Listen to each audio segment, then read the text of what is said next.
والعصر ان الانسان لفی خسر، عصر کی قسم، یقیناً انسان خسارے میں ہے سوائے صاحبان ایمان کے۔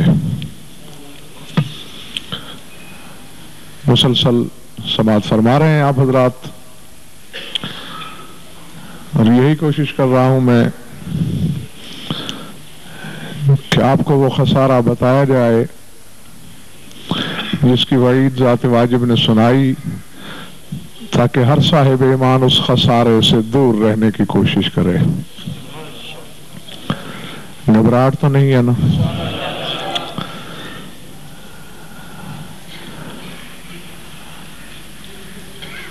آج جس خسارے کی طرف اشارہ کرنے لگا ہوں میں، بڑی عجیب و غریب آیت ہے، دعوت فکر دیتی ہوئی اور اپنی تفسیر خود کرتی ہوئی۔ سورہ مجادلہ ہے، بول رہی ہے آیت، اگر آپ نے لوہے دل پر نقش کر لی تو تفاسیر کی طرف جانے کی چندہ ضرورت نہیں ہوگی۔ خسارے میں رہنے والے گروہ کی طرف اشارہ کیا زبان بے زبانی سے ان لفظوں کے ساتھ، فرمایا استحوذ علیہم الشیطان فانساہم ذکر اللہ اولئک حزب الشیطان الا ان حزب الشیطان هم الخاسرون۔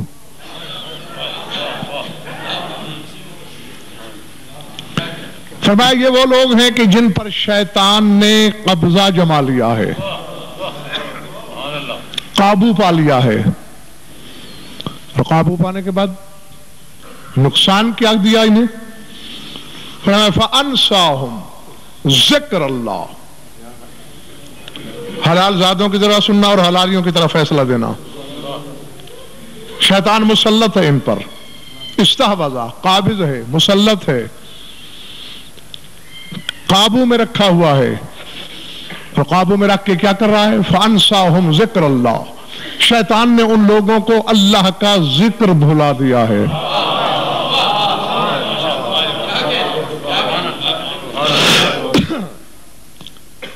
وہ یہ نہیں خبر کہ ذکر اللہ کا تصور کس کے دماغ میں کیا ہے،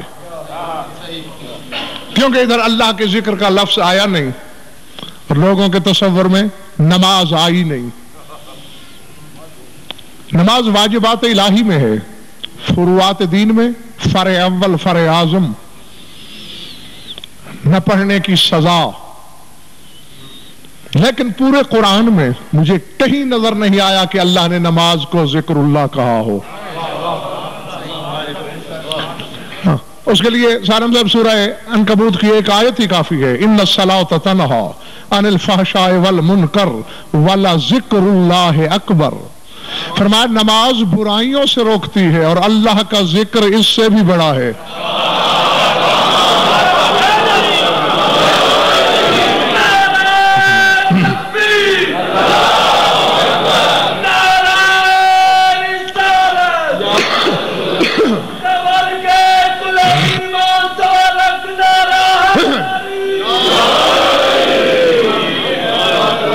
سمجھ میں آئی بات دوست؟ ان الصلاۃ تنہی عن الفحشاء والمنکر، نماز فواحش سے، منکرات سے، برائیوں سے، بے حیائیوں سے روکتی ہے۔ وَلَذِكْرُ اللَّهِ اکبر، اور اللہ کا ذکر اس سے بھی اکبر ہے۔ معلوم ہوا نماز اور ہے، اللہ کا ذکر اور ہے۔ اور اللہ فرما رہا ہے یہ وہ لوگ ہیں کہ جن پر شیطان نے قابو پا لیا ہے اور انہیں اللہ کا ذکر بھلا دیا ہے۔ ہاں میری بات پہ بھروسہ کر لو، تمہاری مرضی، ورنہ تحقیق کرو۔ صافی سے تفسیر ابو حمزہ شمالی تک مذہب آل محمد کی جو تفسیر مل جائے اٹھا کے دیکھ لو، یہی جواب ملے گا کہ الذکر فی کتاب اللہ امیر المومنین، اللہ کی کتاب میں ذکر لقب ہے حسنین کے بابا کا۔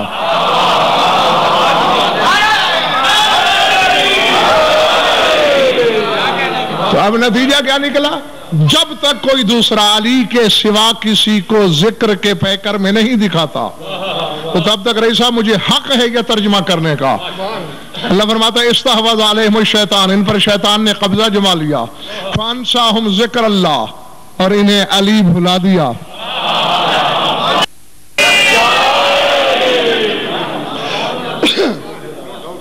اولئک حزب الشیطان، اور میں یہی لوگ تو شیطان کی پارٹی ہیں، یہی تو حزب ابلیس ہیں، شیطان کا گروہ ہیں۔ الا ان حزب الشیطان هم الخاسرون، اور فرمایا شیطان کا گروہ ہی خسارے والا گروہ ہے۔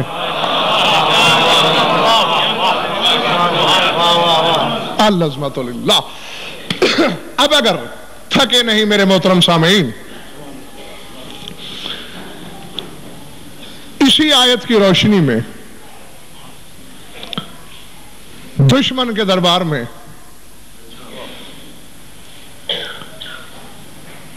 علی نے تو نہیں، علی کے لہجے نے ایک فیصلہ کیا ہے۔ اب کم از کم جن کے خانہ دل میں علی کا مسکن ہو، ان سے یہ توقع تو نہیں ہونا چاہیے کہ بات ان کے سروں سے گزرتی جائے۔ زمانے میں علی کا لہجہ ہے ہی ایک، اور وہ ہے شریکت الحسین کی ذات۔ اب جنہوں نے مسلسل بلکہ ابھی اس خمسے کو بہت عرصہ پڑا تھا، باقی جب سے جناب اشتیاق زیدی صاحب کی خواہش رہی ہے ٹیلی فون کے ذریعے بھی اور یہاں آتے ہوئے بھی، اور آج میں اس کی تعمیل کرنے لگا ہوں،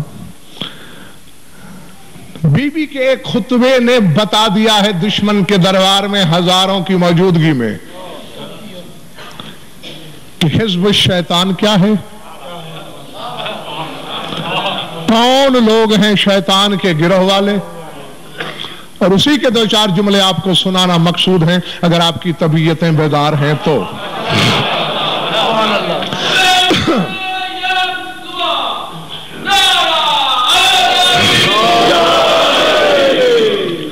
بہت سے خطبے میری مخدومہ نے پڑھے ہیں، بازار کوفہ میں پڑھا، بازار شام میں خطبے ہیں، دربار میں ہیں، ان میں ایک خطبے کے دو چار اقتباسات آپ کو میں سنانا چاہتا ہوں کہ جب سفیر روم نے یزید لعین سے سوال کیا کون ہیں یہ لوگ جو تیرے دربار میں کھڑے ہیں، اب ظاہر ہے کوئی فرش سے پڑھنا شروع کرے اور عرش تک کے علم پڑھ لے، جو تعارف اپنے گھرانے کا یہ بی بی کرا سکتی ہیں، کسی عالم کی خطابت میں وہ کلیجہ کہاں کہ وہ اپنی زبان میں وہ مسیحائی وہ تاثیر لائے۔ یہ کون ہیں یہ لوگ؟ ایک گستاخانہ جملہ بولا یزید نے، نہیں مصائب کی طرف میں آ ہی نہیں رہا، آپ اپنے جذبات کو قابو کریں، بہت دیر ہے ابھی، چونکہ اگر آپ ان جذبات میں بہ گئے تو پھر مجھے جبراً اپنے مقصد سے ہٹنا پڑے گا۔ اور بی بی کے ایک ایک جملے میں حقائق، اسرار اور فضائل کا سمندر ہے، جو وہاں خطبہ دیا ہے۔ تو یزید لعین نے یہ کہا قد خرج علینا رجل فقتلناہ فاما عشیرتہ فسبیناہ، کہ ایک شخص نے ہمارے خلاف خروج کیا تھا، ایک شخص نے، نام تک نہیں لیا، ہم نے اسے قتل کیا، اس کے کنبے کو قید کیا، اسی کا خاندان ہے۔ تڑپ کے دیکھا شریکت الحسین نے سید الساجدین کی طرف، آنکھوں ہی آنکھوں میں کچھ طے ہوا، تڑپ کے بی بی اٹھی اور اٹھ کے وہاں جو کچھ آپ نے فرمایا ان میں سے دو چار جملے آپ کی نظر کرنا چاہتا ہوں اگر دل چاہ رہا ہو تو۔ اور یہ میں آج تک نہیں سمجھ سکا، کوفے کو چھوڑ کر بازار شام یا دربار شام میں جتنے خطبے دیے ہیں بی بی نے ان کا آغاز اسی آیت سے ہے جو اب میں پڑھوں گا. اب اللہ جانے اس میں راز کیا ہے، میں اپنی کم علمی کا اعتراف کرتا ہوں. یہاں فرمایا بسم اللہ الرحمن الرحیم لا يحسبن الذين كفروا انما نملي لهم خير لانفسهم انما نملي لهم ليزدادوا اثما الحمد لله الذي اختارنا للنبوة واصطفانا للرسالة وتوجنا بتيجان السعادة انتقنا بالحكمة صغارا وبالوحي كبارا الا ايها السائل عنا نحن من نسل المختار ومن ذرية الكرار جدي سيد الانبياء وابي سيد الاولياء وامي سيدة النساء واخي سيد الشهداء الذي كان يلاطفه الجليل ويلاعبه السيد النبيل ويناغيه جبرائيل ويحرك مهده اسرافيل سال من هذا من كان الذي يدور مع الحق ومن كان قال فيه رسول الله برز الايمان كله الى الكفر كله ومن كان قال فيه رسول الله انا مدينة العلم ولي بابها ساله باي الحزبين ضرب الله مثلا بحزب الرحمن وبحزب الشيطان واني اقول كما قال جدي رسول الله نحن الاولون نحن الاخرون نحن السابقون نحن المسبحون نحن الشافعون نحن كلمة الله ونحن خاصة الله ونحن خزنة وحي الله وسدنة غيب الله ونحن معدن التنزيل ومعنى التاويل وفي ابياتنا هبط جبرائيل ونحن محل قدس الله ومصابيح الحكمة وفاتح الرحمة وينابيح النعمة وشرف الامة. چلے گئے ہو یا بیٹھے ہو؟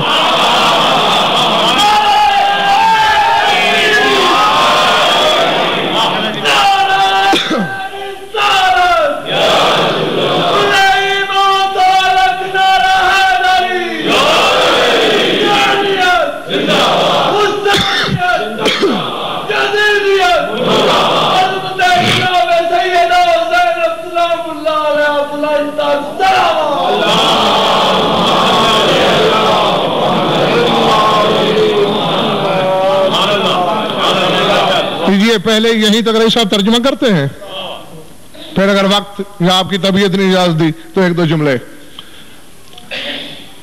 رئیس صاحب یقیناً غور کر رہے ہوئے گے آپ کیا فرما رہی ہے میری بی بی. پہلے آیت جو پڑھی یہ سورہ آل عمران میں ہے، اس کا ترجمہ سن لیجئے. اللہ فرماتا ہے وَلَا يَحْسَبَنَّ الَّذِينَ كَفَرُوا انما نملی لہم خیر لانفسہم انما نملی لہم لیزدادوا اثما. اللہ فرماتا ہے کافروں کو یہ نہیں گمان کرنا چاہیے کہ ہم نے جو انہیں ڈھیل دے رکھی ہے تو اس میں ان کی بھلائی ہے. اللہ جیتے رہو، بسم اللہ، زندہ رہو، سلامت رہو. جو حقیقت تک پہنچ گئے انہیں میں واہ واہ کہتا ہوں، جو نہیں پہنچے وہ ایک لمحہ میری آنکھوں میں آنکھیں دیکھے. لا يحسبن الذين كفروا، کفار کو نہیں گمان کرنا چاہیے انما نملی لہم کہ ہم نے جو انہیں مہلت دی ہے خیر لانفسہم، ان میں ان کے لیے کوئی خیر ہے. اللہ فرماتا ہے خیر نہیں تو پھر مہلت کیوں دی؟ انما نملی لہم لیزدادوا اثما. فرمایا ہم نے تو اس لیے مہلت دے رکھی ہے کہ بچتے ہوئے گناہ بھی کر لیں.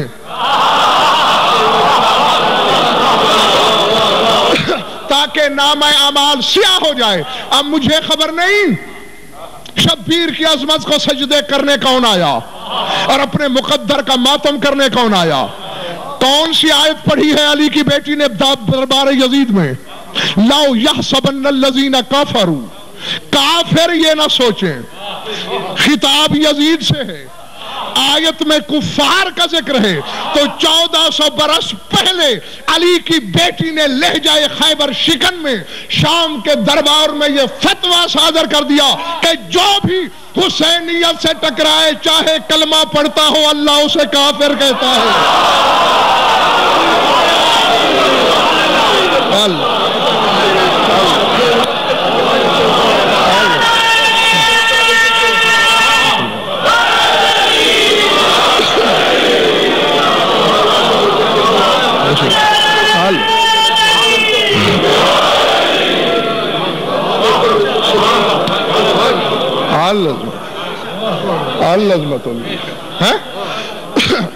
جو بھی حسینیت کی یا حسین کی مخالفت کرے جس رنگ میں کرے، جس جس روپ میں کرے، جس انداز سے کرے، لوگ اسے کچھ سمجھیں، میزان علم الہی میں اور فتوی عدیلۃ الحسین کی روشنی میں وہ کلمہ پڑھنے کے باوجود کافر. یہ آیت پڑھی اور اللہ اکبر کیا جملہ ہے. فرمایا الحمدللہ الذی اختارنا للنبوۃ واصطفانا للرسالت وتوجنا بتیجان الشہادت انطقنا. اس وقت تو تیز پڑھ رہا تھا، اب رک رک کے پڑھ رہا ہوں تاکہ کوئی عربی میں لطف لینا چاہے تو لے سکے. انطقنا بالحکمت صغورا بالوحی کبورا. فرمایا حمد ہے اس خدا کی جس نے ہمارے گھر کو نبوت کے لیے چن لیا. یہ نہیں کہا کہ جس نے ہمارے نانا کو چن لیا. اللہ اللہ اللہ اکبر. جیتے رہو، مولا تمہارا حسن سماعت اور حسن مودہ زندہ و پائندہ رکھیں. اختارنا جس نے ہم سب کو ہمارے گھر کو چن لیا. واصطفانا بالرسالت جس نے ہمیں رسالت کے لیے مصطفیٰ کر لیا. اور یہ کندہ ناتراش تخت میں بیٹھا اترا رہا ہے کہ میں نے مار کے مٹا دیا ہی نہیں. تب وہ جناب تیجان شہادت ہے. اس بے بصیرت و بصارت کی آنکھیں نہیں ہیں، ورنہ حمد ہے اس خدا کی جس نے شہادت کے سارے تاج ہمارے سروں پہ سجا دیے. اللہ اللہ اللہ. بسم اللہ.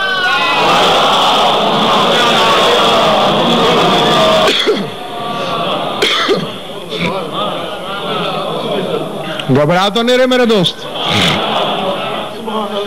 اور آگے حضور کیا جملہ ہے. انطقنا بالحکمت صغورا وبالوحی کبورا. اشرے پڑھے جا سکتے ہیں سارم صاحب اس ایک جملے پر. اشرے فرمایا دنیا کے بچے بچپن میں اوں اوں کرتے ہیں، بڑے ہو کے خواہشوں سے بولتے ہیں. دیکھیں حضور میں یہاں آپ میں اگر کہوں میں اتنا بڑا عالم اتنا بڑا عالم، آپ تو میرے اپنے ہیں. اگر میں مبالغہ بھی کر لوں تو آپ برداشت کر لیں گے، لیکن میں اگر غیروں میں کھڑا ہوں تو سوچ کے بولوں گا کہ اپنے آپ کو اتنا ہی کہوں جتنا میں ہوں، تاکہ کوئی دشمن انگلی نہ اٹھائے. دشمن کے دربار میں علی کی بیٹی کہہ رہی ہے کہ دنیاوی بچے گہوارے میں آؤں کے سوا کچھ نہیں کر سکتے، بڑے ہو کے خواہش سے بولتے ہیں. اور حمد ہے اس خدا کی انطقنا بالحکمت صغارا وبالوحی کبارا. حمد ہے اس خدا کی جو ہمیں گہوارے میں بلواتا ہے تو حکمت کے ساتھ، اور بڑے ہو کے بولتے ہیں تو وحی کے ساتھ.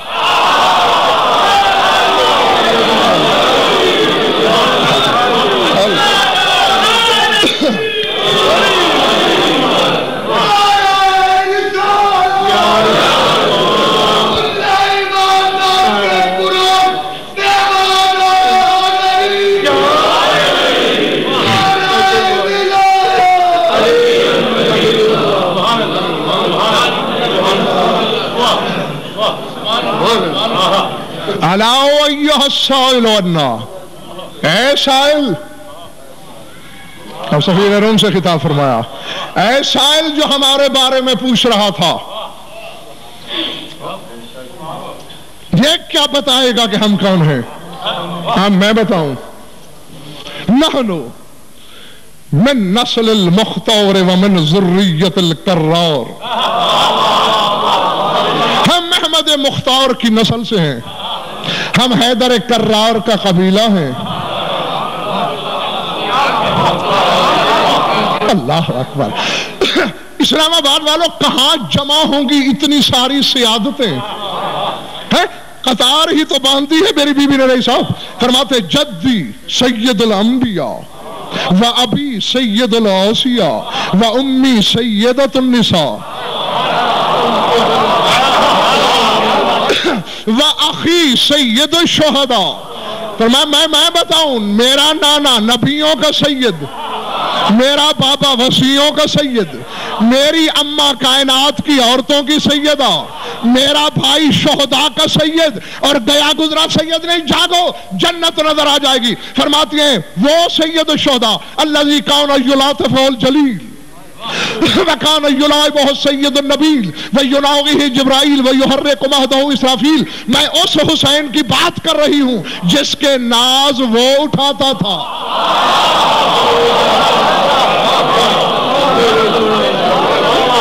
اللہ اللہ جس کے ناز اٹھائے۔ جو لوگ لفظوں کی خوبصورتی دیکھنا جانتے ہیں، جیسے خطابت فن ہے، سماعت بھی فن ہے، نہ ہر ایک کو پڑھنا آتا ہے، نہ ہر شخص کو سننا آتا ہے۔ جنہیں سننا آتا ہے اس کے لیے ایک جملہ کہہ رہا ہوں، دل کو چھو جائے تو دعاؤں میں کبھی یاد کر لیجئے گا، بھولے بسرے۔ کیا فرما رہی ہے میری بیوی؟ میں اس بھائی کی بہن ہوں جس کے اللہ ناز اٹھاتا تھا اور جس کے آگے نبی سر نہیں اٹھاتا تھا۔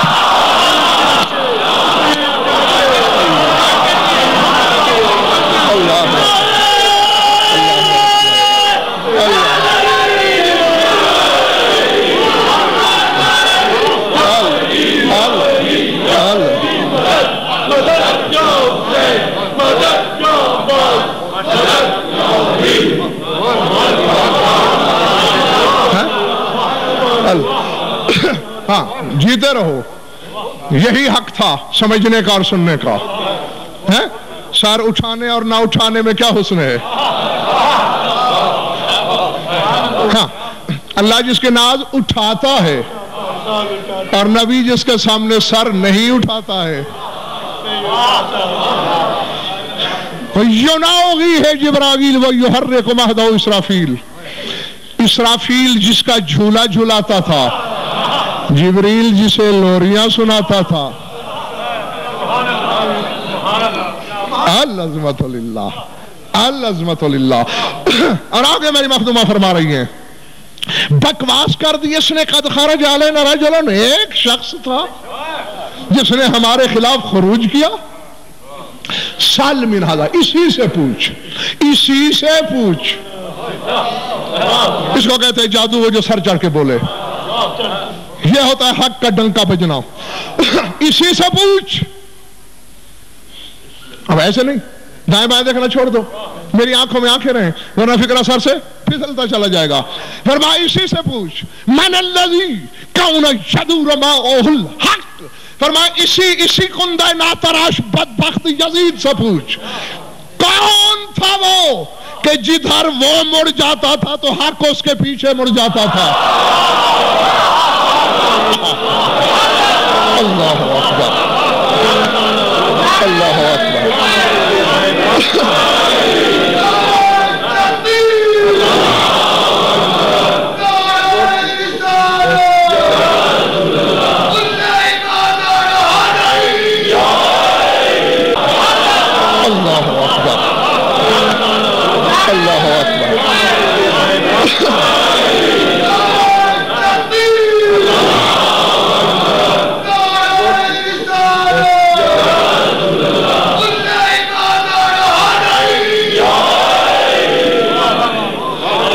اب حضور بسم اللہ، گھبرا تو نہیں گئے؟ سارے سمجھ ہی گئے ہو نا کہ بی بی نے اپنے بابا کی طرف اشارہ کیا ہے۔ فرمایا اسی یزید سے پوچھ، کون تھا، کس کا باپ تھا کہ جدھر وہ مڑتا ادھر حق مڑتا۔ اور یہ تو سبھی جانتے ہو کہ یہ رسالت میں آپ کی مانگی ہوئی دعا، اللہم آدر الحق حیث ما دار علی، پالنے والے حق کو ادھر پھیر دینا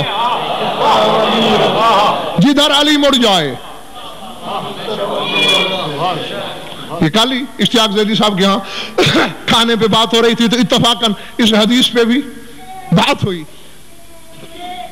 آپ بھی تشریف فرماتے وہاں میں نے کہا کہ آپ حضرات نے غور کیا ہے، رسول نے یہ نہیں کہا کہ علی کو ادھر موڑنا جدھر حق مڑے، کہ حق کو ادھر موڑنا جدھر علی مڑے. معلوم ہوتا ہے رسول کو حق پہ تھوڑا اعتماد تھا، علی پہ زیادہ بھروسہ تھا.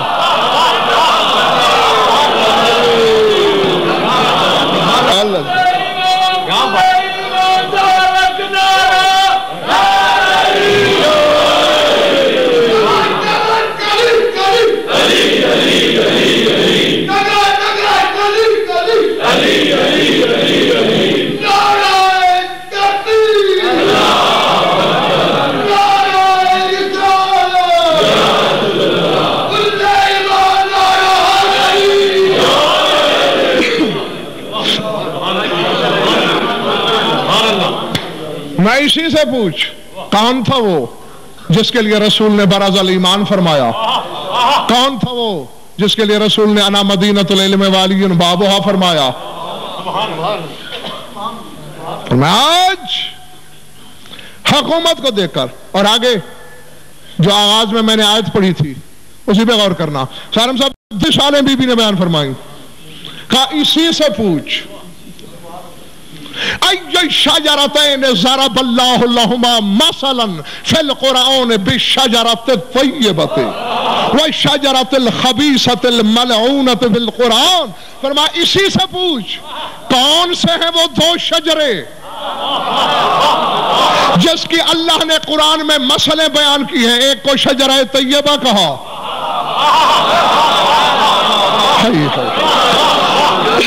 دوسرے کو شجرہ خبیثہ اور شجرہ ملعونہ کہا. بی بی نے مسکرا کے کہا او سفیر روم، یزید کا سر جھکتا جا رہا ہے، یہ کیا بتائے گا؟ میں بتاؤں، جو رسیوں میں کھڑا ہے یہ شجرہ طیبہ ہے، جو تخت پہ بیٹھا ہے یہ شجرہ ملعونہ ہے.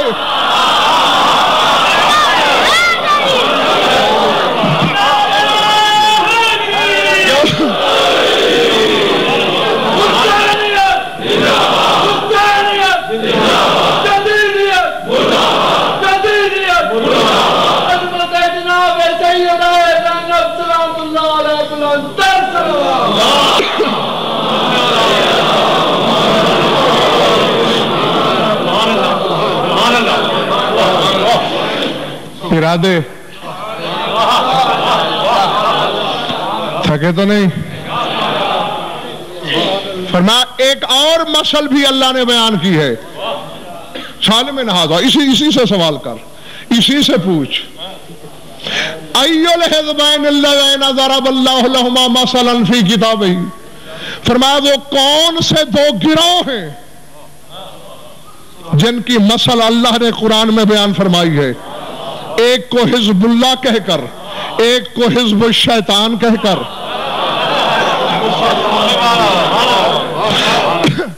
اسی سورہ مجادلہ میں ہی جس کی آیت میں نے پہلے سنائی ہے آپ کو، دو گروہ بتائے، ایک حزب اللہ، الا ان حزب اللہ هم المفلحون، آخری آیت ہے سورہ مجادلہ کی بالکل.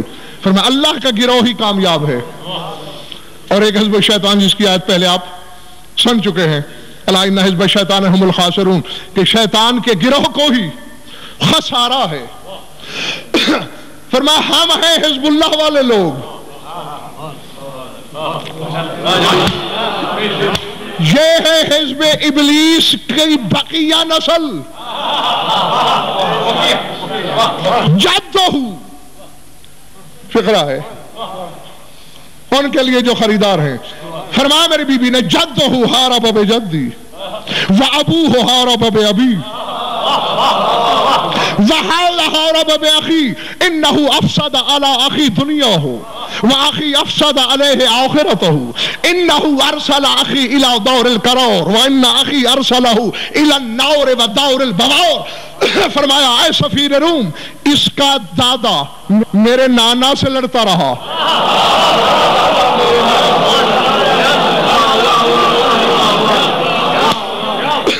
آخری قطار والے گھبرائے ہوئے تو نہیں. اس کا دادا میرے نانا سے لڑا، اس کا باپ میرے بابا سے لڑا، یہ میرے بھائی سے لڑا.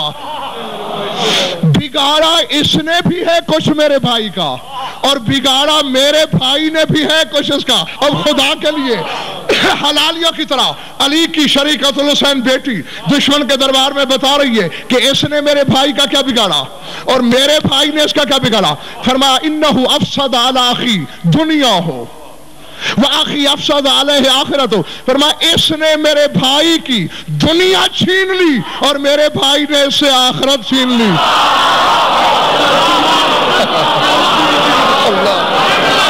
اللہ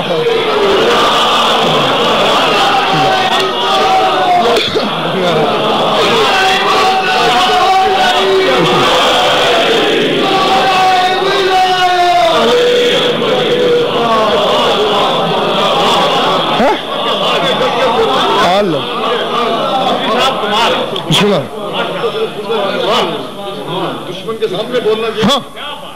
اور میں اس نے میرے بھائی سے دنیا چھینی میرے بھائی نے اس کی آخرت چھینی. اور اگلے فکر میں محترم اس سے بھی زیادہ حسن ہے. فرمایا انہو ارسل اخی الی دار القرار واخی ارسلہ الی النار والی دار البوار. فرمایا اس نے میرے بھائی کو مار کے دار البقا کی طرف بھیجا اور میرے بھائی نے اسے زندہ رکھ کے بھی جہنم کی طرف بھیجا.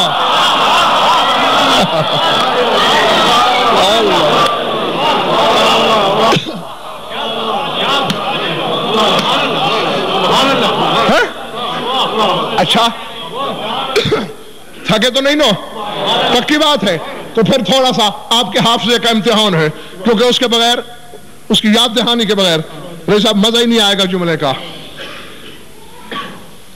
ایک چھوٹا سا سورہ ہے قرآن میں بالکل مختصر سا 3 آیتوں پہ مبنی جس نے فصحاء عرب کو چیلنج کیا.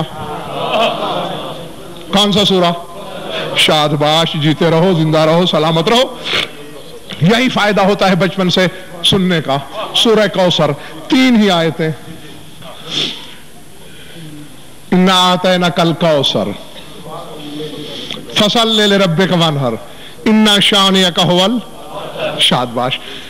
یہ کیوں آیا؟ رسول کے فرزند ابراہیم کا انتقال ہوا. آس بن وائل جس کا کل بھی ذکر کیا تھا میں نے کہ جو بوسیدہ ہڈی لایا تھا وہی آس اسی کا بیٹا ہے عمر آس میدان کربلا میں. اسی آس بن وائل کا بیٹا ہے عمر بن آس جو حسین سے لڑا. یہ پہلے یاد دہانی ضروری تھی ورنہ اس فکرے کا حسن کھو جاتا. تو اس نے بکواس کرنا شروع کی مکے کے گلیوں میں. معاذ اللہ بَطَرَ مِنَّ اللَّيْلَةَ مُحَمَّدٌ. رسول کے دشمن ابتر ہو گئے.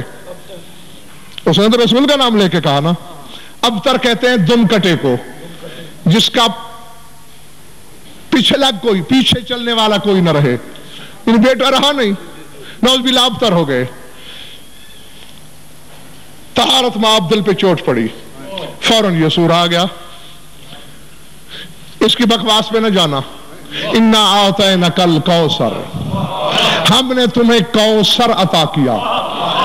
نہیں یہاں اگر کسی مغالطے میں افسوس میرا موضوع دوسرا ہے ورنہ میں یہاں پہاڑ جتنے انبار کھڑے کر دیتا دلائل کے. یہ چشمے کی بات نہیں ہو رہی یہاں. اور ویسے بھی حضور یہ کوئی عقل میں آنے والی بات ہے کہ کسی کا بیٹا مر جائے اور آپ تعزیت میں کہہ دیں کہ ہم نے مشکیزیں پانی کے آپ کو دے دیے بیٹے کے بدلے. تو تک میں ہے بات یہ عقل میں نہیں آتی. تو خلاق عقل یہ کیسے کہہ سکتا ہے؟ جب میں نے تفاسیر اہل بیت اور کتب آل محمد کو کھنگالا تو بات یہ نکلی سارم نقوی کہ کوثر لقب ہے زہرا بتول کا.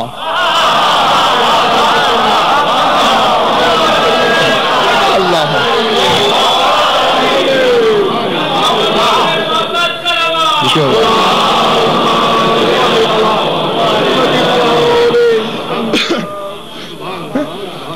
سید عالمین کا لقب ہے کوثر اور یہ مصدر ہے. اس کی معنی ہے خیر کثیر چونکہ بی بی میں خیر ہی خیر ہے اور اسی کے ذریعے نسل پھیلنا تھی رسول کی اسی لیے کوثر لقب دیا سیدۃ النساء کو. تو یہی کہہ رہا ہے اللہ تجھ سے اگر بیٹا لے لیا تو تجھے کوثر بخش دیا یعنی فاطمہ دے دی. اب کیا کر جاگنا اللہ اکبر. فصل لربک وانحر، نماز شکرانہ پڑھ، قربانی کر. نہیں میں نے کہہ دیا یا تھک چکے تھے میرے سامعین، یا ویسے ہی سروں سے گزرتا چلا گیا جملہ؟ یہ وہی رسول نہیں جو نوافل کے لیے کھڑا ہوتا ہے تو آیتیں آ جاتی ہیں، یا ایھا المزمل قم اللیل الا قلیلا نصفہ، اے میرے طیب طاہر نبی قیام تھوڑا کیا کر، نوافل تھوڑے پڑھے کر. تیرے پاؤں پہ برہم آ جاتی ہے اور یہ بات میرے جذبات محبت کو گوارا نہیں. تو کل تک جو روکتا رہا ہے آج کیوں کہہ رہا ہے فصل، نماز شکرانہ پڑھ، ساتھ قربانی بھی کر شکریہ کے طور پر. کیوں؟ کہا کل تو صرف میرے لیے پڑھتا تھا، میں روکتا رہا، آج میں نے تجھے فاطمہ عطا کی.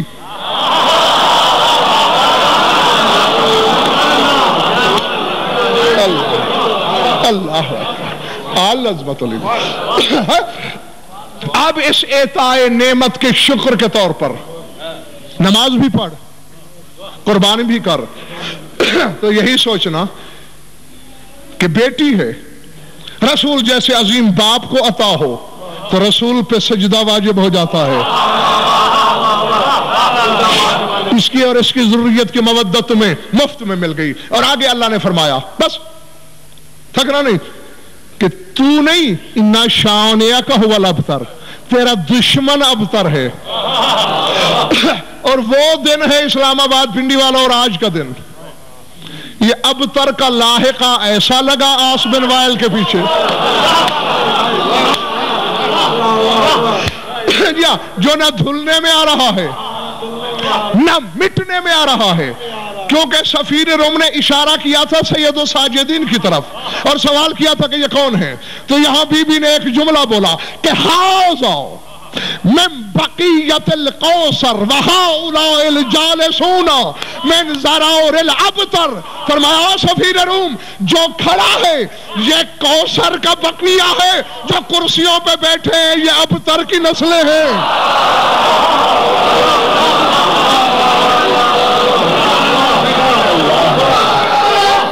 اللہ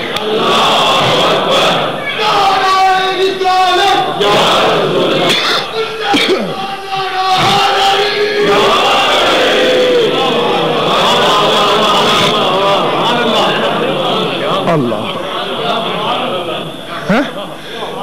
اب جیتے رہو خوش رہو. بڑا مشکل خطبہ تھا رئیس صاحب سالم صاحب، یہ بھی کہا بہت مشکل، لیکن باخدا اگر اس خاندان کے ہاں کمال نہیں ہوگا محترم تو پھر کہاں ہوگا. رسول فرماتے ہیں اگر علی نہ ہوتے لفظ فضیلت نہ ہوتا، تو اللہ نے جن کے لیے لفظ فضائل بنایا ہو تو پھر اس گھرانے میں کمال نہیں ہوگا تو ہوگا کہاں. میری توقع سے زیادہ سمجھا گیا. بخدا اتنی توقع نہیں تھی کہ خطبے میں مشکلات ہیں، کچھ پیچیدگیاں ہیں، شاید ہر ایک کی سمجھ میں نہ آئے، لیکن کم از کم 98% لوگوں نے میری توقع سے بھی بڑھ کے سنا. تو اب ایک بڑا عجیب و غریب جملہ کہہ کے سمیٹ لیا میں نے اپنے بیان کو، اور اس میں تھوڑا سا پوری بیداری کے ساتھ اپنے بات کو سمجھنا ہے، کیونکہ کھل کے بات میں کر نہیں سکوں گا. ہاں صرف آپ ہوتے پھر کھل کے، یا بیٹھک میں کہیں کمرے میں بات ہوتی تو پھر شرح و بست کے ساتھ بھی بات کرتا. بی بی فرماتی ہے تخت کے گھمنڈ میں اے سفیر روم جو منہ میں آئے بکے چلا جا رہا ہے، اور یہ درباری خوشامدی یہ بھی اپنی عاقبت خراب کرنے کے لیے اس کم ظرف کی ہاں میں ہم ملائے چلے جا رہے ہیں، ہنس رہے ہیں اس بات پر کہ یہ بظاہر عزت سے بیٹھے ہیں اور ہم بظاہر عاجزی اور ذلت سے کھڑے ہیں. آؤ سفیر روم میں تمہیں فیصلہ کر کے بتاؤں، نحنو من اولاد العواتق الاباہر واللہ الذی لا الہ الا هو هؤلاء الذین اکثرهم من اولاد الغوانی الاباہر. فرمایا خدا کی قسم ہم سب کے سب ان پاک دامن بیبیوں کی اولاد ہیں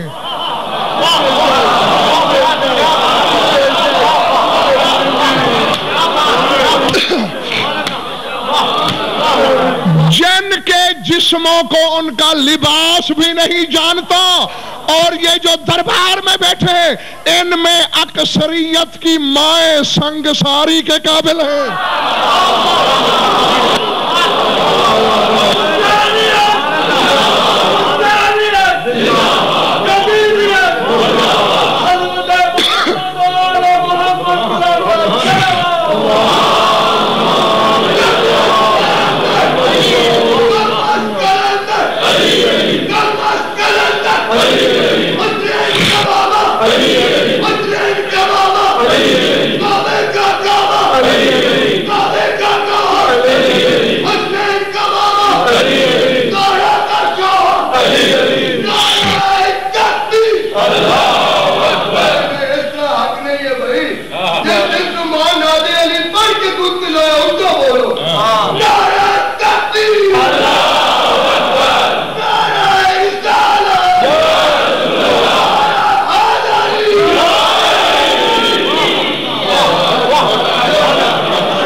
یہاں تک جب پہنچی میری مخدومہ،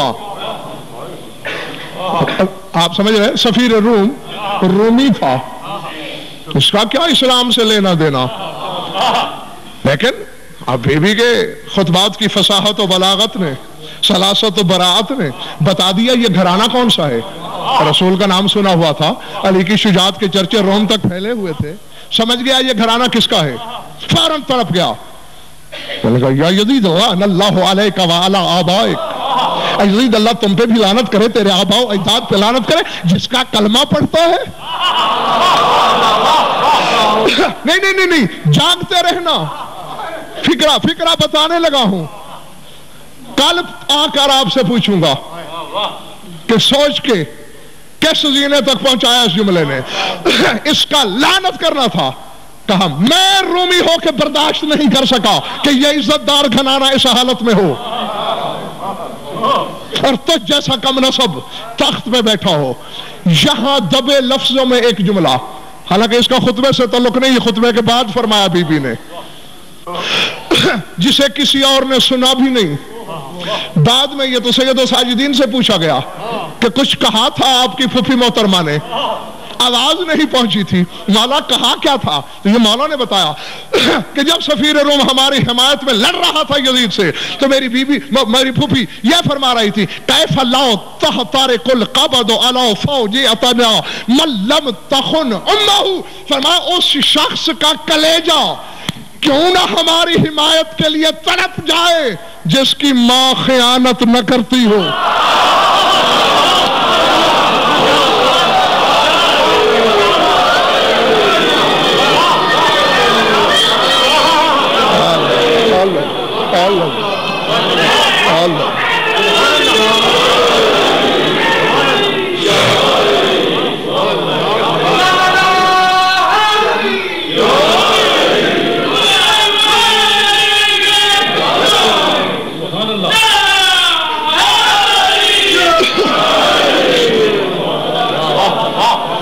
تو یہ بھی میرے محترم بزرگوں بھائی اور عزیزوں، آج سے 1400 برس پہلے دربار شام میں فیصلہ ہو گیا زبان عصمت سے کہ کلمہ پڑھتا ہو یا نہ پڑھتا ہو، اگر اول محمد کے لیے اس کا دل تڑپ جاتا ہے تو کچھ ہو نہ ہو حرامی نہیں ہو سکتا۔ تو آج کی مجلس میں ہمارا سابقہ اور لاحقہ کیا ہے، نقطہ آغاز اور نقطہ انجام کیا ہے؟ کلمہ بے شک نہ پڑھتا ہو، ان کے لیے دل مچل جائے، حلال زادہ ہے، کلمہ بے شک پڑھتا ہو، حسینیت سے ٹکرا جائے،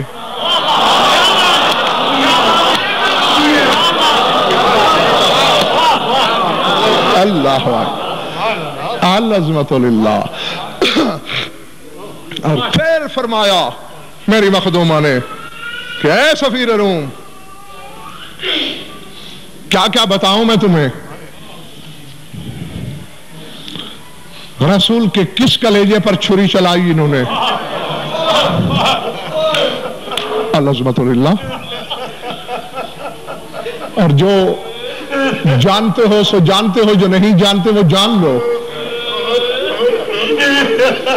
کہ جب حمایت میں بولا تھا نا تو یزید نے کہا تھا کہ اگر سفارتکاروں کا قتل اسلام میں منع نہ ہوتا تو میں تمہیں قتل کرا دیتا. خدا کی قسم اسلام آباد والوں، رومی تھا، کافر تھا، دھاڑے مار کے رونے لگ گیا. یزید نے کہا ہے میں نے کیا کہہ دیا تم سے؟ کہا ذرا اپنا فکرہ پھر دوہرا. کہتا ہے اگر اسلام میں سفارتکاروں کے قتل سے منع نہ کیا گیا ہوتا تو میں تمہیں قتل کرا دیتا. کہتا رو اس لیے رہا ہوں کہ تجھ جیسے کافر کو اسلام یاد ہے. کافر سفارتکار کی بچت سوچ رہا ہے اور یہ جو بغیر چادروں کے سر برہنہ دربار میں کھڑی ہے. اللہ اکبر. یہ کون ہے؟ کس کے سندات؟ اور آخر شہید ہوا ہے یہ حمایت اہل بیت میں. بتایا ہوگا علماء نے، یہ جس کو نہیں بتایا تو وہ آج سن لے. شہید ہو گیا تھا سفیر روم، اور جب ضرب کھا کے گرا تمہارے لہو رونے والے امام نے آگے بڑھ کے اس کا سر جھولی میں لیا اور مجھے بطول کے زخمی پہلو کی قسم یہی فقرے کہے میرے خون رونے والے امام نے، اذا وصلت الجنت بلغ عنی جدی السلام، جب جنت میں پہنچو میرے نانا سے میرا سلام کہنا اور کہہ دینا نانا تیرا دین بچ گیا.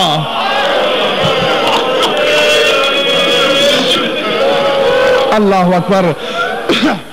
نانا کس کو فریاد سناؤں؟ کربلا سے کیا لے کے چلا تھا، شام پہنچتے پہنچتے کیا ہو گیا؟ پوچھ لینا علماء سے. تفصیل کا وقت نہیں کہ میں ایک ایک لفظ کی شرح کے ساتھ آپ کو سناؤں. علماء، واعظین، ذاکرین، مصائب پڑھنے والے آپ کو بتاتے ہیں کہ 64 بیویاں، 32 یا 28 بچے جو میدان کربلا سے چلے شام کی طرف. آؤ میرے سر پہ قرآن رکھو اور مان لو تو 13 معصوم تم میں موجود ہیں اور 2 ماں بیٹیاں میری ماں بہنوں بیٹیوں میں کہیں موجود ہیں. ان 15 معصوموں کو گواہ بنا کے کہتا ہوں 64 پردہ دار کربلا سے نکلے تھے، لیکن مقتل کی جو کتاب اٹھا کے دیکھتا ہوں دربار یزید کے وقائع نویسوں نے یہی لکھا ہے کہ رائنا 20 نسوتن فی حبالت واحدہ، ہم نے 20 بیبیاں ایک رسی میں بندھی ہوئی دیکھی. میں نے جو فکرہ کہنا تھا وہ میں اشارے میں تو کہہ چکا ہوں. کوشش کرنا کہ میرے اشارے تمہاری سمجھ میں آ جائیں تاکہ مجھے اریاں لفظ استعمال نہ کرنا پڑے. چھپا اس لیے نہیں سکتا. بیمار کربلا کا فرمان ہے من کتم مصائبنا یحشرہ اللہ بخولی بن یزید الاسبہی. سید ساجدین فرماتے جو ہمارے مصائب چھپائے قیامت کے دن خولی کے ساتھ اٹھے گا. اس لیے چھپانے کا جرم نہیں کر سکتا.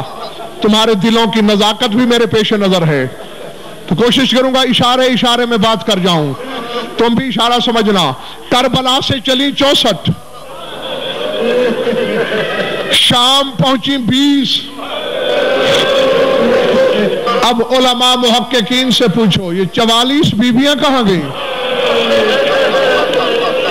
ان کا ذکر کیوں نہیں؟ العظمت اللہ. ابن منذر مدائنی صحابی ہے بیمار کربلا کا، سفر نامہ پوچھ رہا ہے. پوچھتے پوچھتے اچانک ابن منذر کو کوئی بات یاد آئی. مولا میں نے سنا ہے کربلا سے 64 مخدرات عصمت چلی تھی. مصدر حیا نے سر جھکا کے کہا سچ ہے. منہ پہ تماچے مار کے پوچھتا ہے مولا میں نے سنا ہے شام 20 تھی.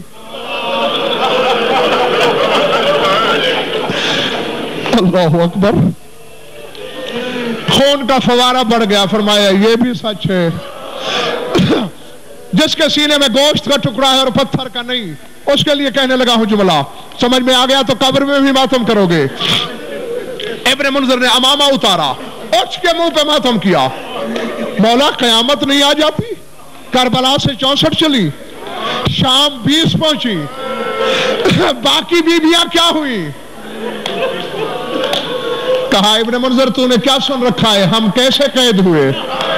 مولا میں نے یہی سنا ہے بلا تشبیہ کے، الٹے ہاتھ پسے گردن بندھوائے گئے۔ فرمایا صرف اتنا نہیں، یہ تو ٹھیک ہے ہاتھ بندھوائے گئے، مجھے توق رسن بیڑیاں ہتھکڑیاں ڈالی گئی،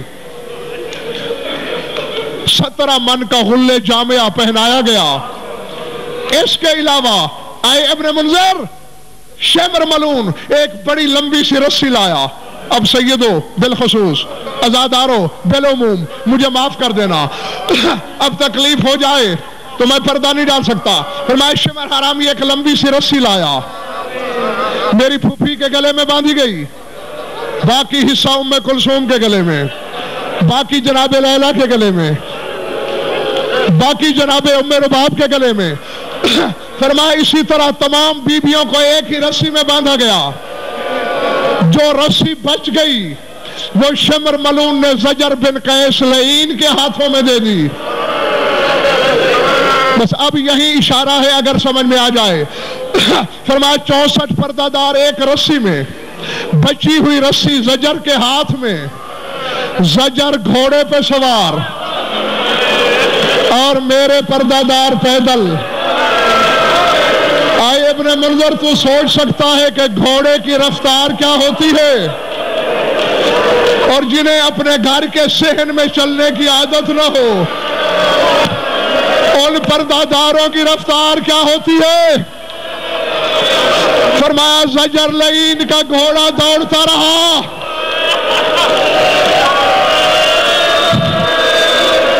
زمین ہلتی رہی، آسمان کانپتا رہا، سیاہ برقعے کے ساتھ بطول کے بین آتے رہے۔